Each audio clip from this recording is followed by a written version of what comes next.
আসসালামু আলাইকুম রহমতুল্লাহি ওবরাকাতুহ। নিয়ত একটি অদৃশ্য শক্তি।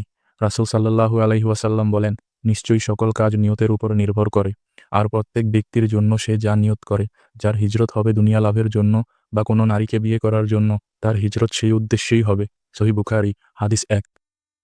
আপনি কি জানেন আপনার প্রতিটি কাজের পেছনে যে অদৃশ্য শক্তি কাজ করে সেটাই আপনার নিয়তি করে দেয়? আজ আমরা জানব নিয়তের গল্প, একটি হাদিস যা বদলে দিতে পারে আপনার জীবন। নিয়ত মানে শুধু মুখে বলা নয়, এটি হৃদয়ের গভীর ইচ্ছা। আপনি নামাজ পড়ছেন, কিন্তু কেন? আপনি দান করছেন, কিন্তু কার জন্য? নিয়ত ঠিক না হলে কাজের বাহ্যিক সৌন্দর্য মূল্যহীন হয়ে যায়। এই হাদিসের পেছনে আছে একটি বাস্তব ঘটনা।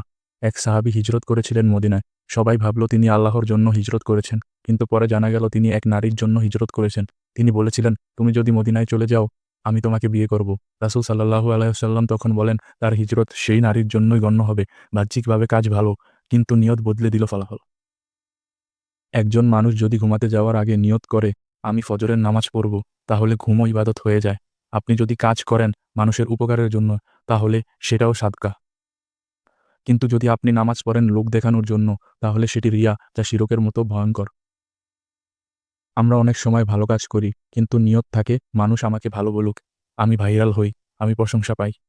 এই নিয়ত আমাদের কলবকে দূষিত করে। আল্লাহ বলেন, আমি এমন কোনো কাজ গ্রহণ করি না যাতে আমার সাথে অন্য কাউকে শরিক করা হয়। নিয়ত ঠিক করার উপায়। কাজ শুরুর আগে বলুন, ইন্নামা আমালু বিন্নিয়াত। প্রতিদিন অন্তর পরীক্ষা করুন, আমি কার জন্য কাজ করছি। একা থাকলেও ভালো কাজ করুন, কারণ আল্লাহ দেখছেন। লোকের প্রশংসা বা সমালোচনা কাজের নিয়ত যেন না বদলায়। এই হাদিস আমাদের শেখায়, আমাদের নিয়তই আমাদের আমলকে মূল্যবান করে। আপনি যদি নিয়ত ঠিক করেন, তাহলে ছোট কাজও বড় হয়ে যায়। আর নিয়ত ভুল হলে বড় কাজও শূন্য হয়ে যায়। তাই আসুন নিয়ত ঠিক করি, কলব পরিষ্কার করি, আর আল্লাহর জন্য কাজ করি। আসসালামু আলাইকুম রহমতুল্লাহি ওয়া বারাকাতুহু।